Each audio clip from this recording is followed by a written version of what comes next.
guessing, I'm a who that. I'm a who that. Long as I'm living, I'm a who that. Lose or winning, I'm a who that. Sports Coma, yeah, this is where we do that. Where we do that, where we do that, where we do that, where we do that, where we do that, Boogie like Benson, I'm a who that. I'm a who that. Sports Coma, this is where we do that. Where we do that. Welcome, welcome, welcome. Somebody please better help. Running this thing like Elf. I thank God every day I'm not a felt. Go to YouTube Live with Big Q and the guys. If you ain't ride or die, the bandwagon get flipped. Been marching in, that was way for the ring. I was yelling out your shame for the championship. Bucking on Tampa, duck down. Falcons, pluck, get shut down. Panthers ain't much touchdown. The vision really belong to us now. So much hate on the Saints, you could probably tell. Ever since Bounty Gate hit the NFL. When things seem fishy and you probably smell the crooked referees on Roger Goodell. Yeah, probably like this and I'm a who that. Every day I'm living, I'm a who that. Lose or winning, I'm a who that. It's the Sports Coma, this is where we do that. Where we do that, where we do that, where we do that, where we do that, where we do that, Boogie like this and I'm a who that. It's the Sports Coma, this is where we do that. You're listening to the Sports Coma with Big Q and the guys on the PRO Media Network.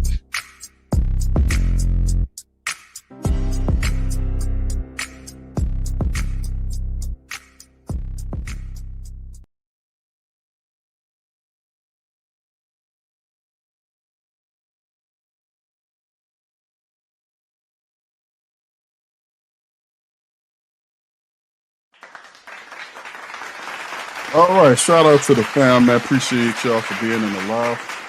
Welcome, welcome, welcome. You're now rocking with the Sports Coma with Big Q and the guys. Where we have great talk. Yeah, just getting set up, fam. Shout out to y'all. Appreciate y'all for being in the live, man. Much love to the fam. We in this thing, man, having a little technical difficulties, but hey, we up in this thing. Shout out to the fam. Appreciate y'all for being patient. We in this thing. Let's do it again. Welcome, welcome, welcome. You're now rocking with the Sports Coma with Big Q and the guys, where we have intense, entertaining, educating, and enlightening sport talk from your favorite sports fan. We up in this thing. Saints tied it up yesterday. Second half of the game, it was a lot more respectable, better. We handled the business that we needed to handle, and the Saints took care of it, and we handled up. So we'll cover that. We'll talk about a lot of things today. The bubble watch, in terms of what players makes it, who doesn't make it. We'll go over that. We'll also talk about Trey Hendrickson, potential trade. We'll go over that. We'll also talk about Isaiah Foskey, the snowman, slow man, whatever you want to call him. We'll discuss that. We'll also talk about Mr. Cesar Ruiz. We'll cover that as well. And, of course, the trade that we talked about late on last stream. It happened on Friday afternoon on our Friday stream, man, where the Saints pulled the trade off. They got rid of Saunders for Luke Fortner. And, man, I've been just doing research on Fortner. People been hitting the broadcasts up, man. They've been talking about what kind of player in their assessment is Luke Fortner. To them, and, man, listen. I was seeing all kind of comments, man. I was trying to see if I could find y'all one particular comment where the guy was a Jaguar supporter, and he basically kind of talked about, good riddance and this sort of stuff. So, I'm gonna try to find that comment so I can read it to you, man, because I really enjoyed the comment, because it was something like a lot of the great Saint think tank will be talking about, dealing with,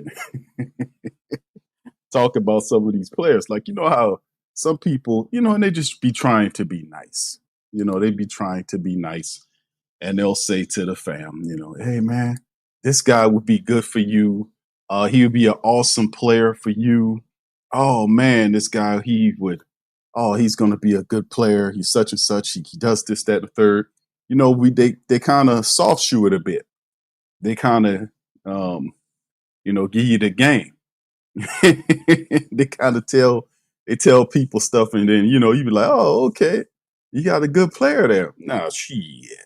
Now, some of these people, have y'all been reading some of these comments that we've been getting on? One in particular, This is what one. I'm gonna shout out this man. His name is Jay Shupp, 5971. Jay Shupp, 5971 says, as a Jaguar supporter, good luck. Luke Fortner was god awful for us. He lunges and trips over his own feet. He spends more time on the ground than he does upright. He severely lacks strength and balance. Maybe he does better for you. Personally, I am so happy he's gone. He had like about 7 or 8 O's on the end of that thing. And I was like, damn. You know? But yeah, man, listen. Now listen.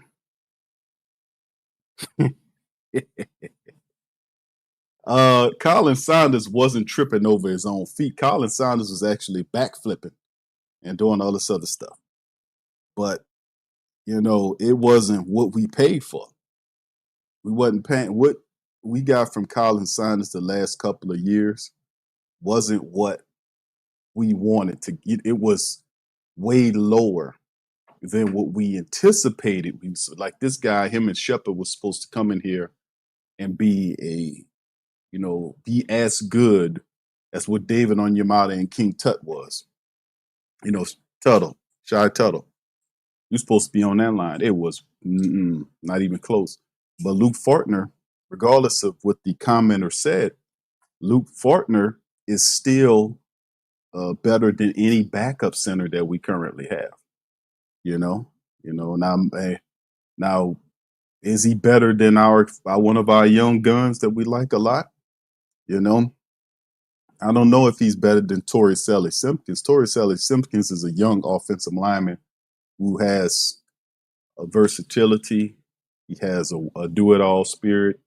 I like how he plays. He plays head and shoulders above the rest of the backups. Like when you notice him, you see him and it's like, man, did y'all see Torricelli, man, he blocked one dude on the right side, then went on to the left side and blocked the other dude. That type of get up and go was super popular. You'll notice that sort of thing. So I was very happy, to say the least, when Torricelli Simpkins stepped out and made himself present in the Who Dat Nation, man. But yeah, this is a trade, man, and we can go over it right here for those who have not heard. If you was vacationing under a rock or whatever it was, and you don't know, the Saints made a trade yesterday. The Saints acquired offensive lineman. He's a center, Luke Fortner, from the Jags in exchange for defensive tackle Colin Saunders. Now listen, Colin Saunders was going to get cut anyway. So really, the Saints really haven't, hurt themselves in any kind of way. They were going to cut Colin Saunders, just like they might cut Shepard. It's over with for some of these guys. Like some of these players that were acquired in the Dennis Allen era might not be what we are looking for in the Kellen Moore era or in the defense of Coach Staley. Making a change from the 43 to the 34, some of these guys might not be the right fit. So you see, they were astute enough to get something for Saunders. And Fortner was a guy, regardless of to the chagrin or really to the glory, however you look at it, of the commenter about Fortner, is that, he's this is the guy. So anyway, they bring him in here. So they announced that they acquired the man, player for a player situation, 6'4", 307 pounds, 4th year NFL lineman. He was a 3rd round pick back in, what was it? He was a third. Hold on. Let me just start right here. NFL veteran who was originally selected in the 3rd round, 65th by the Jags out of Kentucky in 3 seasons with the Jags. The Ohio native played in 51 games and started 34 games. Okay. In college, Fortner played 55 career games and had 36 straight starts for the Kentucky Wildcats. He was elected as team captain and was second team all ACC selection. So perhaps it's just one of these situations where Fortner just hadn't had the proper leadership. And let's just be kind of honest. The Jacksonville Jaguars haven't been the most consistent team in developing talent. Let's just be honest. No disrespect to the Jaguar Nation, but y'all know y'all been struggling over there for a long time. Ever since y'all got that coach over there, they've been struggling up a storm. So can the Saints take Fortner and turn him into a decent offensive line? Like I said, Will Clapp got hurt. Torrey Simpkins is backing him up. We added Mike Penasowicz, I won't say the man's name is, to the mix, but he's a UFL all-star. He's a UFL all-star, but that don't necessarily mean he's going to be NFL all-star. It's different levels to this, but he has a can-do spirit as well. We also see him in the game. He had a false start, I wanted to say, so he's still learning the ropes. So I'm encouraged with Torrey Simpkins and this new character, Mike Penasowicz, they added in from the UFL. I did watch his tape, and I do like his tape, so perhaps he will be a decent backup if he makes the cut. And then, of course, you look at Fortner. Fortner coming in, straight trade for a trade, is definitely going to be the center for the Saints. And is that an upgrade over Will Clapp? I don't know. I said, man, we need some veterans, and that's what the hell they doing. They said there's some veterans. You ask for it, and the Saints say, man, let's go ahead on and just get these damn people what they're looking for. They wanted a veteran, let's go ahead and get them veteran.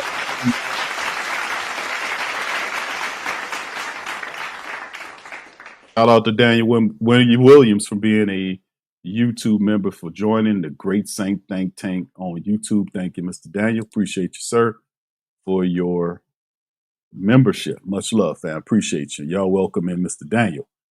All right, anyway, much love to all y'all guys. I know starting off at little tech issues, but big ups to everybody in the stream. I see you. What's up, Sonia? What's up, my girl Deborah's in this thing? Shout out to the queen. She up in this thing, so you know it's big time. Pelicans, Nola, brother Byron. Shout out to y'all. Good to see y'all in here as well. Good to see you. OG Jerry. My brother Jerry's in this thing as well. Good to see y'all, man. King Chosen. Well, what's up, my brother? Much love. Thank you. All right. Brother Adrian says, what's up, Q? I think the trade for an experienced center is great. The key to the offensive line is the center. I hate to see Saunders go, but a smart chess move by the head coach. Indeed, a player for a player. You was going to cut Khalen Saunders. He was going to cut Big Bink, because when they brought in when you have an influx of bringing all these defensive players in, let's just be honest. They brought in all these people. We seen Bullard and Martin and all these other cats that they brought in. You knew somebody wasn't going to make. You're not going to bring in all these defensive linemen for them to keep their original team. They were looking for something else. And Khalen Saunders gets traded. Nate Shepard's probably not going to make the cut either. So, we're going to see how it folds. So big ups to y'all. Appreciate y'all for being in the stream. Bullet Family Travel Vlog was popping. Good to see you, Mr. Fire D, Brother Wallace. Brother Wallace said, who that? What's up, fam? Appreciate you, bro. What's up, Desi? Shout out to Desi. Mr. O, big up, says after a long day of school, it's time for Big Q and the Who Dat. Shout out, fam. Yeah, man. Long day of school. The school season just kicking off, brother. Gather. It's gonna be a long season. What's up, Jamaica? Shout out to Jamaica. Much love. Appreciate you for being here as well. Brother Gundam's in this thing as well. Rocking with the Coma. Brother Gundam's always in the building. King Eternal. You mean like Jake Hayner? Yes. All right. Shout out once again, Brother Daniel. All right, Deborah. All right. So anyway, big ups. What's up, Brother Gregory? How you doing, sir? He'll fit right. He'll fit right on in with the rest of the linemen. It's a running gag, but we'll just have to see how it goes. What's up, Kathleen? Shout out to Kathleen. Appreciate you for being all the queens in the building. What's up, Pammy? We cannot forget Pammy, because Pammy is important. Good to see my girl Pammy. She is in the building. Shout out to the Queen Pammy. Let's get that understood. Hemisphere says, if this guy is as bad as he says, then why trade him? Bro, listen, you know, now it'll be a thing about who wins the trades. You can never determine it for certain, right? A player might have not been as good with another team because the system, the coaches, wasn't pushing him to be as great as he could have been.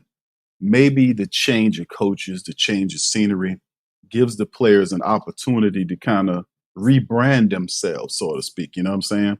Maybe the coaches could communicate with Fortner. Maybe he can find his new motivation to do better. You know what I'm saying? It's interesting because I was doing reports. I was doing some research on him. I was looking at various reports. I was looking at the scouting reports. People was messaging me, and I know for a fact that when people talk about a player, they usually give it a positive breakdown on that player, right? We've seen that before, but there's always the opposite. There's always going to be another person that's going to be like, okay, I heard that, but watch this. There is absolutely no reason. I'm saying the commenter, I believe him 100% because the way in the detailedness of his breakdown from his strength, his footwork, this sort of thing. Even to the fact that you can see he started a certain amount of games, but you can see he lost favor with the team. And of course, like I said, it's Jacksonville, so you can take that high forever it's worth. But in the end, all I can say is, man, he's here now, and like I say, he's the most experienced backup center we have. So we'll have to make it do what it do. All right, shout out Bev, shout out to you as well. All right, a lot of family members. Jack says it sound. Yeah, these backups, man. Hey, all right. What's up, H Town? How you doing, sir? He said, good trade because Clapp is not the future. No, he was kind of like Will. I like Will Clapp. He's a local guy. Started at Brother Martin. That was a local school. Then he went to LSU and then went to the Saints. That's like a local, you're a football person. That's like nirvana. That's like heaven. That's like, Shambhala or something. You start from Brother Martin, which is a local private school in the New Orleans area. Brother Martin, go to LSU. That's like New Orleans, Louisiana, true and true. That's the path that very few take. They go from this, that, and the third, you see. I think Foster Monroe did the same thing. I think Foster's from the city. He went to LA. I think Foster went to LSU. Then he got drafted by the Raiders, but he ultimately came home. So that's like a thing that people don't live. Tyrann Mathieu recently do. It's like a road that only a handful of them do. Tyrann Mathieu did that. He was a local guy, local kid, went to LSU, was awesome, got drafted by Arizona, then went to Texans and went to Chiefs and then ended up back home with the Saints, and he retired, this prior to the training camp this year. So he did the path. So it's like it's a select group of them that does that. So that's very respected. But he wasn't the answer. Not even close. But the Saints, I don't know how good they're looking, to be honest with you. What's up, Pete? Shout out to you. Joe Gidry, much love, fam. Good to see y'all in the stream as well. Big ups to everybody, man. I hope I got everybody. What's up, Joseph? Shout out to you, fam. Appreciate you. Tuck, what's up, Tuck? Big ups to Tuck. Did they put Saunders butt on the Jag bus to Jacksonville? See ya. I'll give it a B++. Thank you, fam. Appreciate you. All right. Each town say I understand it's a local kid. It is, bro. I know, but it's a business. I get what you're saying. What's up, Joe? Joe Blow, shout out to you, fam. Appreciate you as well. All right. Yeah.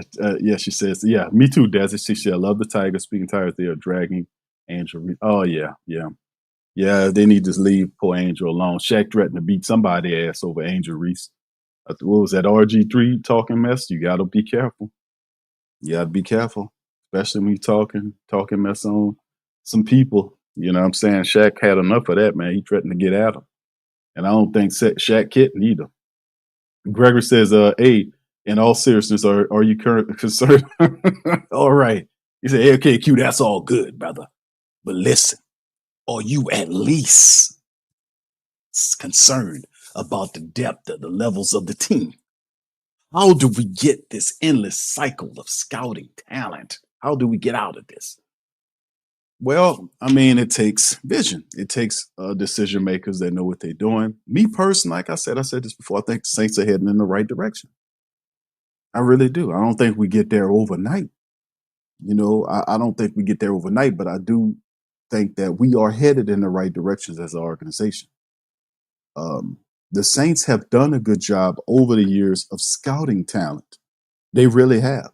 They found some really good players and have drafted some really good players, but they did not complete the process, because you can scout. First, scouting just means you're looking, observing, taking notes. Then you select them, you draft them, bring them onto your team, sign the contract. And then the third part of the process is getting these guys into your system properly. And that's where the Saints have been struggling with drafted ones. Undrafted guys, they have been done. They do well because I think the undrafted guys have out-hearted the drafted. The undrafted guys have out-efforted and out-hearted the drafted guys. That's why we see so many of these undrafted guys make the team compared to their counterparts. The Saints have been long understood to be a destination for undrafted players. And that's just one of the reason was because the Saints do a wonderful job. They do an awesome job of drafting, finding the talent, but they have to complete the process by getting these guys into the system properly. Zach Bourne was a failure. Who else was the other guys? They had a bunch of them I can call out right now that were good players. They drafted the guys, but could not get them into the system properly. And that's the thing that we have issues with down here. Like Isaiah Foskey, we're going to talk about him in a little bit. Like he was a Notre Dame superstar in many regards. He broke the all-time sack record for the University of Notre Dame. That's pretty big in the college football world because Notre Dame is seen as a very important school, university, especially in the college football world. But him coming here and not being able to get into a position to help the team and being outperformed by other people, that's on the Saints. The Trevor Penning thing is not good. Trevor Penning is underdeveloped. He still struggles with bad blocking technique. Cesar Ruiz. People say, who Q Penning? Because a lot of people don't know, are not paying attention to Cesar Ruiz. They give him a pass. It's a very interesting phenomenon that really needs to be studied by a local science community for real, because I don't see how he gets so much grace. Maybe it's the fact that they focus on Penning. The target is on Penning, so we don't look at Cesar Ruiz's really inconsistent up and down ass play. We don't. It's a lot of people don't do it. But see, he is a guy that has been given. I ain't gonna say being given, like, because he had to earn, he had to get in there and fight and do all of this thing. But he has received reps, a great deal of reps. He started a lot of games, and he's nowhere near being an all-pro guard. Nowhere near. But, nowhere near. And I'm like, why is he not better than what he is? Because you look at the tape, it's like the man is, I don't know. It's crazy. Like, you can see Eric McCoy do his thing. He's one of the greatest ones in the NFL in terms of the center, top 5, top 3 center in this here NFL. We see our young guns, Tali Fuaga and even Kelvin Banks Jr. They got temperament and their mentality is different. These are guys that they have a nasty streak, a mean streak, and the talent to back that up, and the intelligence to back that up. So it's not just muscle moving in a direction. It's mind, it's everything together. And that forms a good tandem, but people forget that Ruiz is not as good as he's supposed to be. So I think, I have some concerns at the depth, but the reality is, what's really striking is the whoever is going to be running the ones have struggled. Whether it's either quarterback has struggled with the ones. And we don't really see in the team or the start playing better until the ones come out, the twos go in. So is that something we need to do? I know we've been looking at the depth because we automatically know there shouldn't be a step back in development for a veteran offensive line, not including Talia Kelvin, because I think they'll be fine. But everybody else is 3 and 4 year veterans plus. Those guys should, regardless of who comes in at the offensive line coach, those guys should be ready to go. You see what I'm saying? So that's what we're looking at. So, certain positions do concern me. I don't like how the offensive line, the ones, in the limited action, we did see them in the preseason look. I don't like the fact that whoever runs the ones struggle and then the twos come in and they get it moving. I don't like that. I think that's something that we need to see changed, just to see if they can do it because, like I said, man, it's just something to pay attention to. But Greg, we appreciate that, man. All right. What's up, Uncle Who Dat? Shout out to you, my brother. He says, how's it hanging? I'm pulling for our Saints to win at least 4 games this season since they can only manage 5 last season. So, Uncle Who Dat, you went backwards -1, brother. All right. You said last 5 seasons. Would you thank you? Oh, man. Said, bro, I can't go back 1 game, bro. I don't think this team, to be honest with you, I don't think they're worse than the Dennis Allen last team they had last year. I think they worth a couple of games because Dennis Allen and Derek Carr are gone. Because it was the decision making of the head coaching last year that cost us close games. So I think taking them 2 gives us +2. I think we're actually better than 5. I would even say, if I had to go lowest, I would say 6 games. But I think 6 or 7 games, but I think we're better than 5 games straight up, All right, anyway, shout out to y'all. Good to see you, man. I hope got to everybody. Idlewild, what's up, Idlewild? Shout out to Idlewild from Lake Charles, baby. What's popping? Good to see you in here. Young Blood 46. I noticed the Falcons just released DJ Chalk. Do you think the Saints should kick the tires on him? He's a big, fast wide. He is fast. And the former LSU guy, DJ Chalk, was a beast at LSU. Not so much in the pros. He has not caught on. And it's a shame. I don't think they'll kick the tires on him, but who knows? Kellen Moore likes the track. He's building a track team right now. So DJ Chalk can stretch him out, man. So, I like him. He's an LSU guy. What's up? It's Poppy 504 is in the building. Much love, fam. So anyway, let's get into the articles, man. Y'all do me a service. Hit that like button, man, as we get rolling along in the show. All right. So Saints, we talked about Mr. Fortner in the breakdown and what he's going to bring to the team. With the missing with Colin Saunders, but regardless or not, shout out to Bink Saunders. It was he was pretty cool. Having him here was kind of disappointing because we didn't get the aggressive defense of play that we wanted, but I still like Big Bink and wish him the best in Jacksonville. And we welcome Mr. Fortner into the fold as a new member of the Who Dat Nation. So we just gonna do it like that because we just good peoples.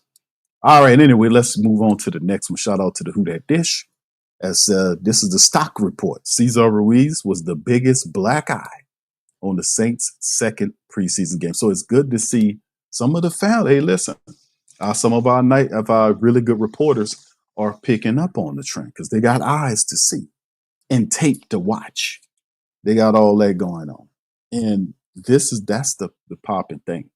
It's like they call him a black eye. They're being really nice because there's some other nasty stuff you can call them. But at the end of the day, I guess black eye and Caesar salad is probably on the same line. But anyway, let's get right into it, man, and talk about what the writer is talking about here. The Saints are 2 games through the preseason, which means players have 1 more game to prove themselves. This is most important for the players on the roster bubble as they're looking to prove themselves to the Saints, but also other teams around the league. The Saints saw the same trend along the offensive line just a week ago. The struggles in the unit started with the starters, got better once the second unit came in. Same thing. We saw the same trend with the quarterbacks, where the second quarterback into the game had a better day. It'll be hard to make that decision after this week's action. There were a couple of players who did stand out, just not in a good way. Who was that player? Cesar Ruiz. Cesar Ruiz leads the biggest losers from the Saints' second preseason games. Cesar Ruiz, the last thing you want to hear when walking away from a preseason game as one of your starters is the biggest black eye on the 60 minutes of action. Unfortunately, that's what Cesar Ruiz was on Sunday. The Jags' defensive line was consistently in the backfield. It was often Ruiz who opened the door, almost like he paid for him. Like in history, y'all remember the story of the Vichy French? What happened with the guy from Germany back in the day? You know, the guy with the mustache, and how he got into France by way of the Vichy. Right? They didn't fire a shot. He paid them off with bars of gold. Weird, but the reality with Cesar Ruiz, and we're going to get into what the article's saying, but yeah, if you watch the tape, he's right. It's just inconsistent play. It's like he don't know what he's doing, and it was just really crazy. Anyway, let's get into it. All right. He says Ruiz was he was the only starting offensive lineman to stay on the field. That's true. After the second unit came into the game. And honestly, it's hard to question Kellen Moore's decision. No, he left him out there because he's seen Ruiz was struggling. Right? If you're a starter, I can't look. If that guy need reps to get it together in a game, leave him out there. Because it probably, if Penning was healthy, I would have done the same thing for Penning. I can't have no struggling starters, especially on the offensive line. And then, of course, you get this far into the free agency period. You got one more preseason game to go before you a couple of weeks away from starting the regular season with these people. So at some point, you have to be like, man, we got to iron out these wrinkles and get this stuff together. So Ruiz, man, I've been telling y'all for a minute about Cesar's play, man. He is a problem. The struggles were understandable when facing the Jaguars' first unit. Unfortunately, those struggles continue when the second unit entered the game. I wouldn't even see that. He's a starter. He's supposed to be able to deal with starters. He's supposed to dominate the backups. That's how it goes. If you're a starter, you dominate. You play hard with the starters, and when you playing against backups, you dominate the backups. Right? It's supposed to be a disparity in levels between a starter and a backup. So if you're in there struggling against his backups, that could be an issue altogether. All right. So anyway, there were too much movement in the trenches and poor tackling when Hands gets on the runner. So he said the interior. Okay, hold on. Let me go back up because it dropped on. All right. So with so many moving parts, you need Ruiz to be steady. His performance today produced more doubt in his ability to do that. So he struggled in the run and passing game. So leaving him in there, the Saints wanted to kind of have him to iron out those wrinkles for Cesar Ruiz. And he's a guy you need to watch out for, not maybe as much as Trevor Penning, but notice that the guard position for the Saints is still something we have to watch out for because Cesar Ruiz is struggling. He out there, he missing reps. Sometimes he don't know who he's blocking.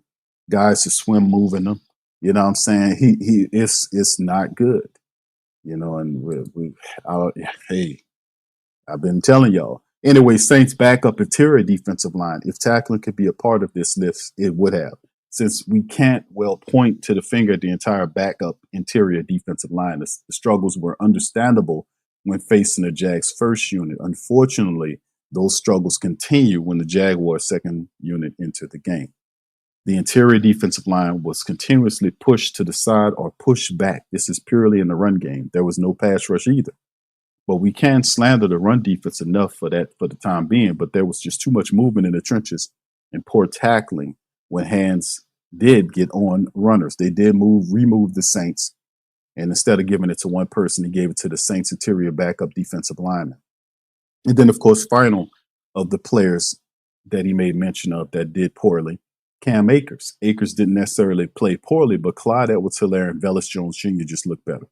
Jones Jr. in particular had a couple of standout runs late in the fourth quarter and had the best run of the day. Now, Clyde Edwards-Helaire had a pair of notable catches and runs, and Akers did not stand out on the day when his biggest obstacle to the roster played well. His stock dropped out of circumstance. And indeed, now we did realize, and like I said, if we had to, some of these calls that you can make right now on, in terms of the running back room, like the hierarchy of the running back room, Alvin Kamara, Kendre Miller, Clyde Edwards-Helaire, and Velus Jones Jr. Now, Velus is a bit of a surprise in a good way because he's listed as a running back, but he has receiver speed. Now, he played wide receiver in college, but what makes Velus interesting is the fact that the Saints have found a role for him. Like he's the speedster running back. They throwing the passes down the line of scrimmage and setting up plays where he uses his speed to get there. He has some elusive ability. He could be used and he plays special teams, so he could be used as special teams. So it's starting to get down to it's like the Saints are going to keep 4 guys. And they'll keep the 4th guy because the 4th guy has to play special teams and Velus will play special teams. My 5 pick for the wide receivers is very easy. I think the Saints keep 5 wide receivers. We know the top 3 guys. I think Mason Tipton has done enough, and Dante Pettis has also done enough to solidify a spot. I don't think it's going to be any of the juniors, okay? The juniors, except for Velus Jones Jr., the rest of them juniors, Cedric Wilson Jr., Kevin Austin Jr., I don't think that they make it. They shouldn't make it. If you're going to keep 5 wide receivers, and more than likely probably will, it is going to be our top 3 guys. You know who they are. And then Mason Tipton. And then ultimately, you would keep Dante Pettis. Now, why Pettis? Because Pettis also plays special teams. He also contributes to the running attack. To the return game. So you would have Velus and Pettis as returners, right? They both serve in that capacity.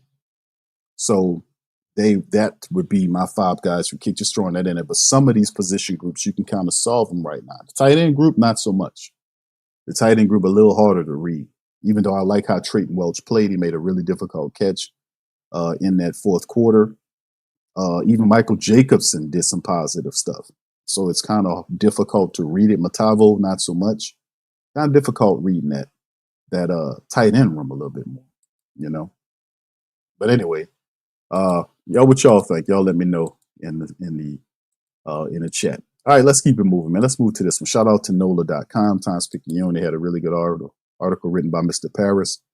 He talked about 5 Saints who stood out in the preseason matchup against the Jacksonville Jaguars. Let's look and see who them guys were. All right. Anyway, let's get into it. Saints sitting their entire starting defense, a few key offensive starters, and the 17 tie against the Jags. That created an opportunity for those on the bubble to step up and make their case for a roster spot. Several players took advantage of the extended playing time. Let's take a look at the performance that might mean for the 53-man roster when the cuts have to be made later on this month. Trayton Welch, tight end. Quarterback Tyler Shuck drew a deep ball where only Welch could get it, and the tight end delivered an impressive 28-yard contested catch. The moment was big for Welch, who is fighting for one of the spots behind Juwan Johnson. Coach Kellen Moore recently said Taysom Hill, knee, and Foster Moreau, who also has a knee issue, aren't close to practicing yet, so that increases Welch's chances of making the roster. We did realize that he did say that early on about him, but as we get close to the season, we'll get more of a accurate assessment. We also would start, once we get close to the regular season starting. Once the regular season started, we'll get injury reports on these players and maybe some more refined timelines on in terms of the injuries. What's up, J Sticks Jefferson? Shout out to you, man. 504 Core, I see you. What's up, Tamika? Shout out to Mika. What's up, Cap, man? I see you, brother. Shout out to you. Tim, what's up, Tim Dunn? Shout out to you. But yeah, that's one of the things that we're looking at. What's up, Ty? Big ups to Ty. All right, LP, what's up, brother? Thank y'all for being here. Hit the like button for me. What's up, Bishop? Bishop One Love, shout out. So this is the thing, the Trayton Welch did really well, but it's kind of between 3 or 4 guys, right? Matavo is on the back and he hadn't done enough. He's 6'8", 260 pounds, a big tight end with potential. Hadn't done enough. But do the Saints still keep him because he's drafted? They don't want to maybe risk waiving him for somebody else to claim him off the waiver wire. So we'll have to watch that and see how that works too. Now, in terms of the rest of the guys, when you talk about Trey Welch, you talk about Michael Jacobson, you talk about what's the other one? Jake Stahl. We hadn't really went sitting like, but Jake Stahl's the blocker. These other guys not really good blockers. I think he's a better of the tight end blockers. It's between those guys, those 4 guys, right? But Trey Welch and Michael Jacobson, for right now, making a strong case because they could very well just put the place when the season started. They can very well just put Taysom and Foster, short term IR, and bring them back later on. But like I said, I was anticipating Taysom Hill being ready right away. That would be awesome. But Foster Moreau, I thought he'd be a little closer. But we'll see moving forward. But yeah, the tight end position is very interesting, man. With Trey Welch, he did a really good job. But the Saints keep only 3 tight ends, and assuming Johnson and Stahl are ahead of him. And I think Jake Stahl is going to be the guy because, it's a part of his blocking scheme. None of these other guys are terrific blockers like that. Welch will have to beat out 7th-round rookie Matavo, a journeyman Michael Jacobson, and Seth Green. So if the Saints are keeping 4, and they could possibly keep 4, Juwan Johnson, Jake Stahl, the veteran blocker, and then maybe the young guy Matavo, and either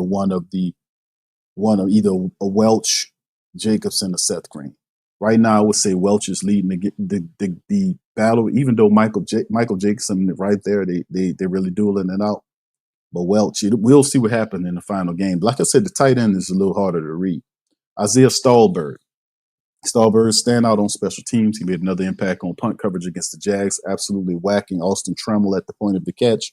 The Saints have a history of keeping players whose main job is to contribute in that area. See safety JT Gray.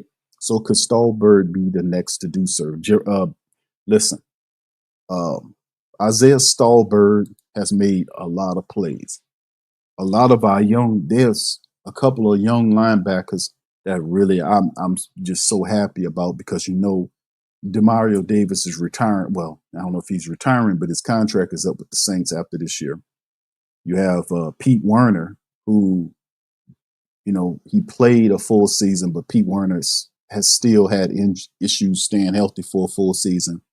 So with that being said, we're going to need guys to back up these guys. Having Danny Stutzman, having Isaiah Stallbird, Jalen Ford, those guys have been awesome.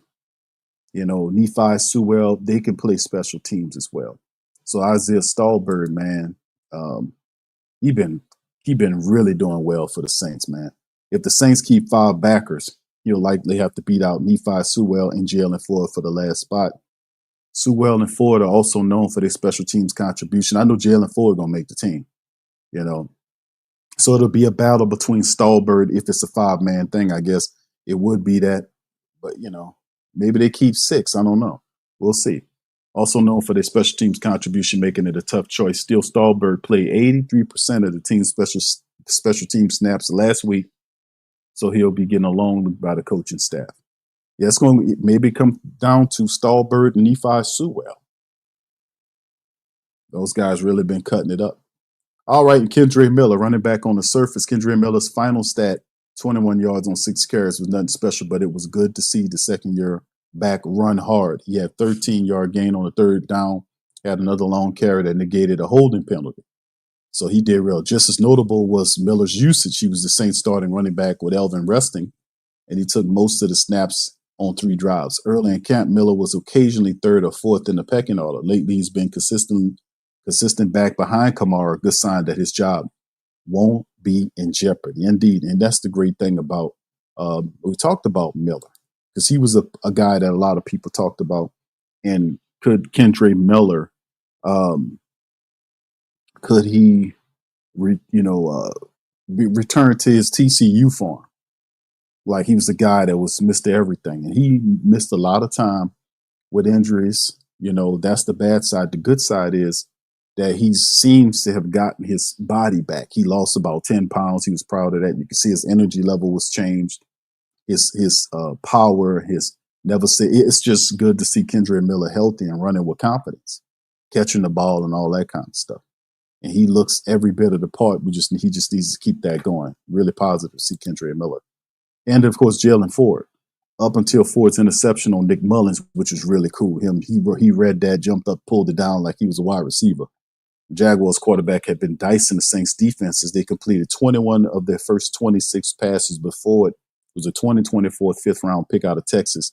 He had over 200 tackles for his college career, like 200 plus in 2 years. The guy had like 220-something tackles, so he was a force at the University of Texas. They did not make a mistake when they drafted Jalen Ford. Big play, he forced a turnover. As previously mentioned, Ford is in the mix too in a tight end linebacker battle, but he has now stacked 2 solid weeks in a row, something he rarely did in his injury-plagued rookie season. So Jalen Ford showed it to us last year in spurts. And the right is right, he was hurt. But when he was healthy, he showed it to you in spurts in training camp and in preseason last year. This year, he's healthy. Kendre is healthy, and these draft picks from 20. They handle their business. So Jalen Ford, a lot of positive. And then finally, Mason Tipton. Increasingly, Tipton does not look like he's on the bubble, but the second-year wideout had another excellent day, drawing 45-yard pass interference penalty, hauling in a 45-yard bomb from Spencer Rattler. The explosives came 1 week after he secured a 54-yard touchdown against the Chargers. And on Sunday, Tipton had 100 yards on 6 catches, one more game than he did his entire season. So the rookie campaign of 99. Tipton is, like I said, man, I'm not surprised by nothing I see from Mason Tipton. We talked about Mason Tipton prior to the Saints drafting. We was doing the draft. I was saying the Saints should draft the kid. They took, I forgot who they took, but then we get to the undrafted area. The Saints picked up Mason Tipton out of Yale. I knew from last year, Mason Tipton, he had it. He can run routes, he can catch, and he is fast. That's something that people look at because we have a guy like, we got burners here. Rashid Shaheed can run. Mason Tipton can run. Dante Pettis can run. He has a good 40 time. Chris Olave can run. Brandon Cook still can turn it on. So we got Kellen's building the track team. But Mason Tipton is his temperament. You see how comfortable he is. He even mentioned that, talked about how comfortable he is. He was solid in training camp and preseason last year. When he got into the regular season, it just disappeared. So the kid went through his lumps and bumps and bruises in that rookie year, and it's just a whole nother energy with Mason Tipton. He has to be able to bring that energy or that consistency he's had in preseason into the regular season when he gets an opportunity. So that was pretty positive, man. See that? So that's some of the non-bubble guys the reporter is talking about, man. And listen, to be quite honest with you, I think every last one of those guys can make this team. Just to be honest with you. All right, now to keep it moving, let's talk about this gentleman right here, fam. Y'all hit the like button as we keep it rolling. Saints have the perfect opportunity to trade Isaiah Foskey if they can't convince one specific team they can fix him. Now, this is something that a lot of people talk about Isaiah Foskey, the snowman. I call him Snowman. People kind of call him the slow man. He's another undeveloped high draft pick for the New Orleans Saints, this time on the defensive side. This might be a shocker. The Saints might not get rid of Isaiah Foskey. They might not.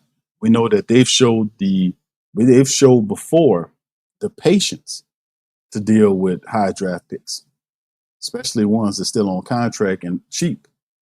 And how many times we've seen in recent memory the Saints keep somebody that they drafted they should have gotten rid of or got rid of. Now, the thing is, usually kind of trade people that, people, in order to find a trade for the guy, somebody got to see his work, his work. Anybody is going to trade for the guy if they don't believe in the player. Now, we've seen Saunders get traded to the Jags for Fortner, but Saunders has a decent reputation around the league. not just his stop with the Saints, is also the Kansas City stuff to consider, right? That's not the case with Isaiah Foskey. How would you trade a player that's untradeable? They'll just play you patiently until you waive him, and then they'll go put the claim in for him. If they really wanted him, Isaiah hadn't showed anybody anything to earn a trade. But I know people say, "Q, you're gonna trade him for a Subway sandwich in a soda." I mean, who gonna give you that? A Subway sandwich and a Coke costs money. That shit ain't free. A bag of a half-eaten bag of potato chips still costs money. Who's gonna do that shit? So I mean, it's the trade for Isaiah Foskey. Trade him how? Who gonna want him? He got to show you. He got to show something. Somebody got to be ready to want to accept a trade for Foskey. And like I said, I'm just gonna put this out to the Who Dat Nation right now, because I do this from time to time.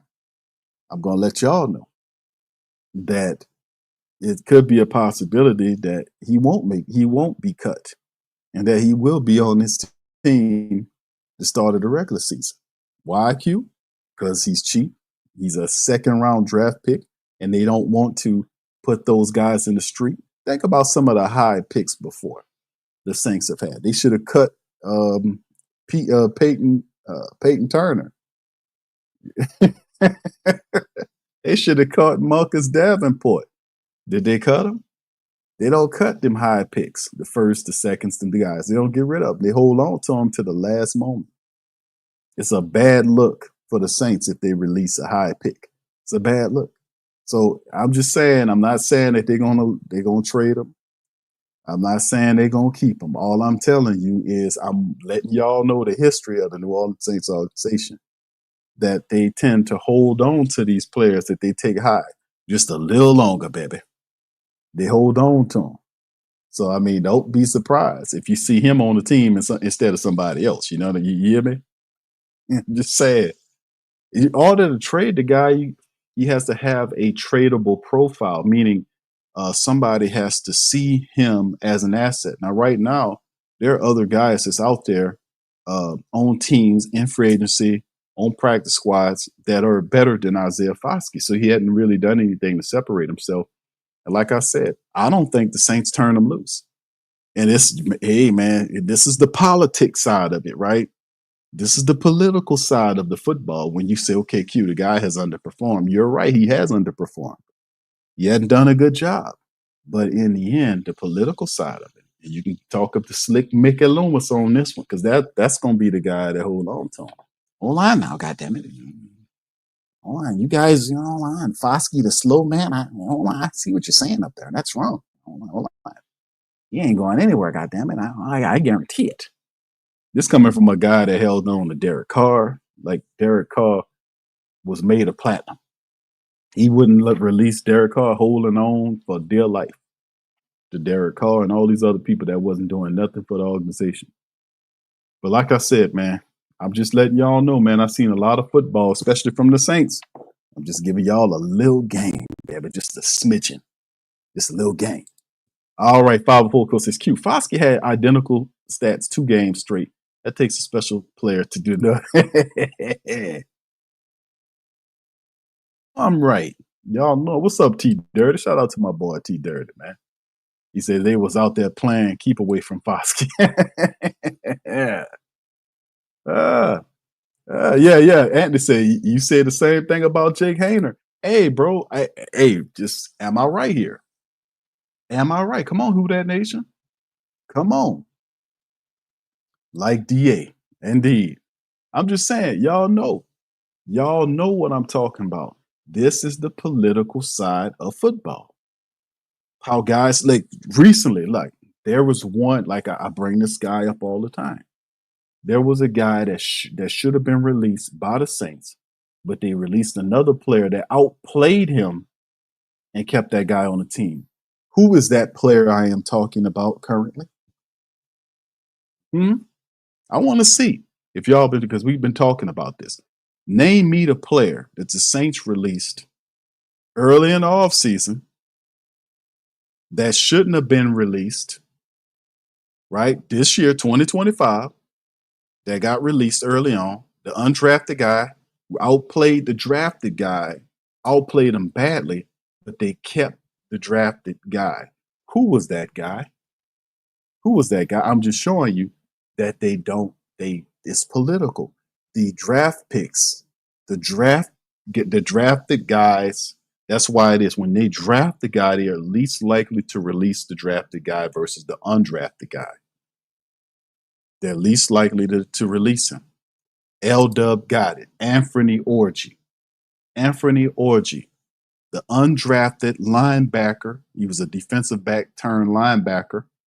Came onto the Saints team. Anthony Orji was one of the best linebackers, the young best linebackers you had.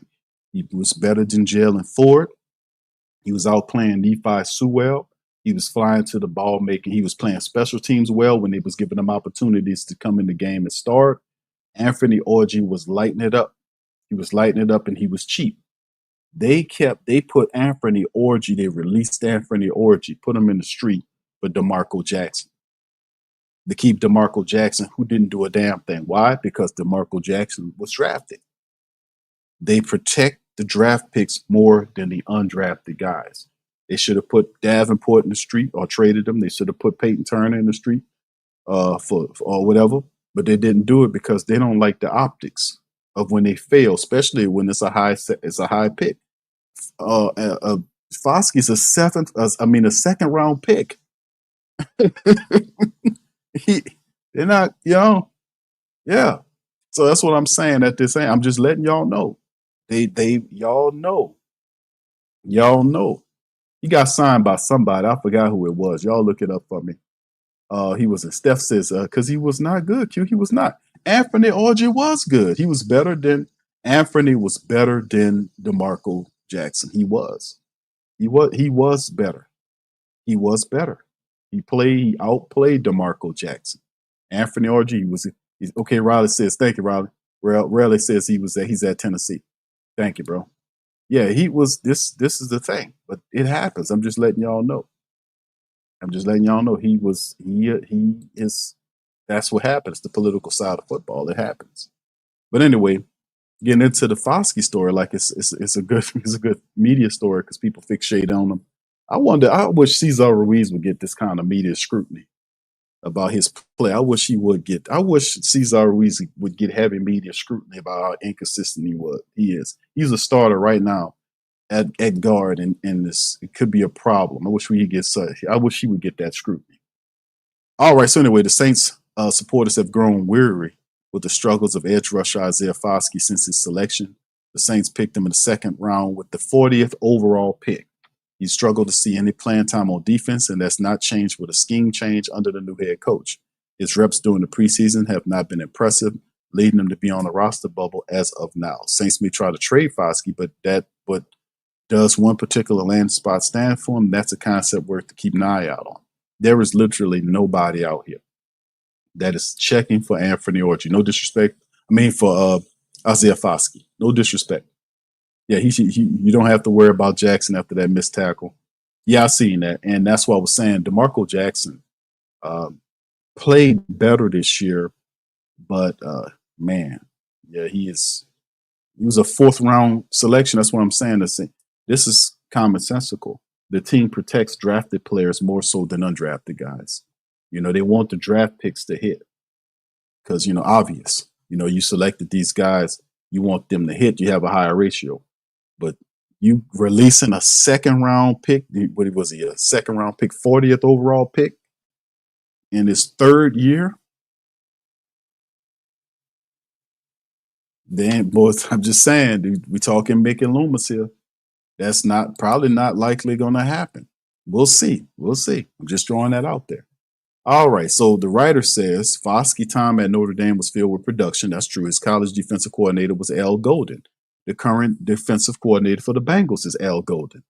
Reuniting Foskey with the coach that saw him wreak havoc on quarterbacks during his collegiate days could be a perfect move. Now, that's a good idea. For comparison on the stat sheet between Fadil Diggs and Foskey, the rookie has 1 sack in one game with New Orleans. Foskey has totaled just a sack and a half in 32 games with the Saints. He's simply been unable to get on the field whatsoever on defense. Meanwhile, Diggs has some notable standout days during training camp and played well in this first NFL game action. It's not easy. Now, getting, according to A to Z Sports, getting even a late day draft pick for the edge rusher, a late day 3 draft pick for the edge rusher would probably feel like a victory. The sort of deal with the Bengals feels like it makes a ton of sense, right? Maybe not. Why would the Bengals pass on Foskey? This is why the writer says from A to Z. There are few positions that deserve extra attention on the Bengals roster right now, such as safety and guard due to injuries and strength of talent, respectively. But I don't see defensive end as a part of that. If Shamar Stewart and Trey Hendrickson were both not practicing, and the former specifically was really falling behind in terms of practice time and development, I could see a trade for someone like Foskey making sense. But Stewart has made great strides already and is slowly moving up the depth chart. And Hendrickson is a known commodity who expected to be signed prior to the season. I wouldn't say it's worth the Bengals giving away a draft pick for someone who may not make the roster regardless of his history with Al Golden, right? So this is interesting. Now, that's a good idea to think about reuniting him with Al Golden, his former coach. The problem is you don't have to trade the Saints to do that. All he has to do is sit back. If you guys are right in terms of the Saints are going to release Isaiah Foskey because he's not really that good. And there's other linebackers that are better than Foskey, so it makes sense to release him. So if the Saints do that, commonsensical move, release him, there's no need for the Cincinnati Bengals to trade anything. We just sit back and wait for you to release him. I'm not giving you a damn thing. I ain't giving you a half a drunk Coke, a half a eaten Snicker bar. I'm not giving you a pair of shoes I wore for 2 days. I'm not giving you nothing if I don't have to, right? If I don't have to trade you a damn thing if I don't have to, right? If this is chess not checkers, then hey man, I'm gonna sit back and wait for you to get rid of them, and then put the claim in for them. There is zero market for Isaiah Foskey to be traded, right? And like I said, we'll see how it works. Me personally, I think Isaiah Foskey ain't going nowhere. I don't think the Saints going to cut their second round 40th overall pick in the third year of the team. I think Mickey Lomas and them are going to find a way to get that guy involved in the system to justify that pick. Now, he might be struggling right now, but how many times have you guys seen players that don't belong on the team that got outplayed by other players some kind of way find their way back on the team? How many times you seen that? So all right. Anyway, I want y'all put in the comments, man. Y'all let me know what y'all think about that. And all right, let's go here, man. Let's hit this up. Trey Hendrickson on trade rumors. Bengals have an asking price for the former defensive end. We talked about this as we segue from trade talk. We talked about Al Golden being with the Bengals. Now we segue to Trey Hendrickson, who's currently with the Bengals. Trey Hendrickson wants his paper. Now, of course, we know Trey Hendrickson started with the New Orleans Saints, drafted he showed talent the first 3 years. The fourth year, he balled out, had double-digit sacks. By that time, they already had another guy lined up for the first-round draft pick. Trey Hendrickson bolted to Cincinnati and became one of the best defensive ends in the league. So right now, but Trey's been dealing with the fact that he's feeling unappreciated. So what would it take to land a Trey Hendrickson if the Saints should the Saints be interested in bringing back or having a reunion with the guy they drafted with a third-round pick so many years ago?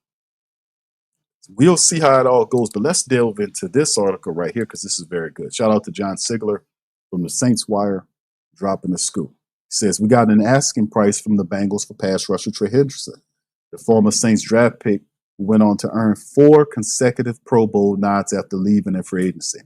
with the Bengals refusing to budget after months of contract talks, a budge the budget, move the budget. Cincinnati has begun hearing out trade offers from interested teams, right? Now, an NFL Network's insider, Tom Pelissero, said that while the Bengals shut down trade calls earlier this year by demanding a first-round pick from a team that offered a second-rounder, they've begun to, quote, soften, end quote, on the price at Hendrickson's stalemate continues. Now, Deanna Rossini, she said the Bengals are looking for, according to the teams that have reached out. Cincinnati isn't seeking draft capital in return. They're also targeting defensive players in a potential deal, right? Now, while there haven't been any rumors of the Saints getting involved just yet, one of their division rivals have made the call. Who is it? Jordan Schultz, the NFL insider, said the Carolina Panthers have been in contact with the Bengals, as well as the Colts and the Bengals' own division rival, the Cleveland Browns. While Deanna Rossini clarified the Bengals aren't necessarily wanting a defensive end to replace Trey Hendrickson up front, so much as a young piece to help out somewhere defensively. You have to wonder if the Saints should step in here. Cam Jordan is likely playing out the final year of his contract. Carl Granderson and Chase are a fine 1-2 punch, but neither of them has shown consistent star power. Hendrickson had more sacks than all three of them combined last year. A Hendrickson to New Orleans trade would be hard to pull off for a couple of different reasons. The main thing is the price to acquire him. The Saints aren't in the position to be trading a draft pick, which could be at the top of the round next year, even if it's a second round pick, not the first. They also don't have many young defensive players they could package in a trade.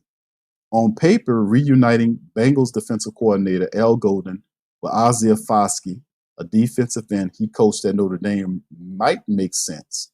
But Foskey has performed so poorly, you think that outweighs the Notre Dame connection.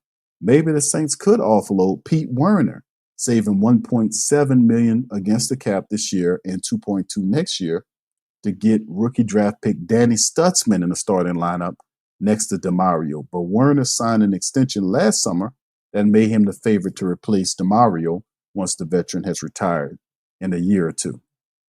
So, ironically, paying Hendrickson the contract he wants isn't the biggest hurdle. Whether the Saints are starting Tyler Shuck or Spencer Rattler or another rookie draft pick, they'll have the benefit of a low-cost quarterback contract on their side. That frees up money to pay other players. They have a lot of salary cap resources tied up at the defensive end already, but not more than any other teams around the league.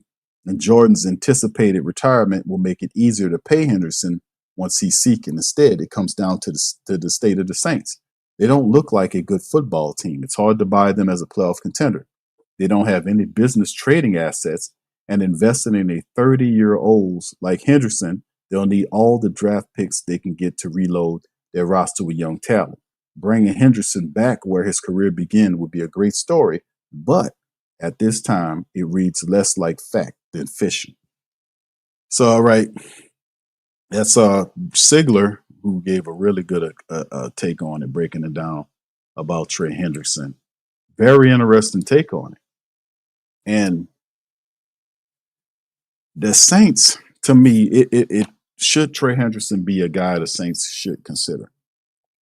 Even at his age,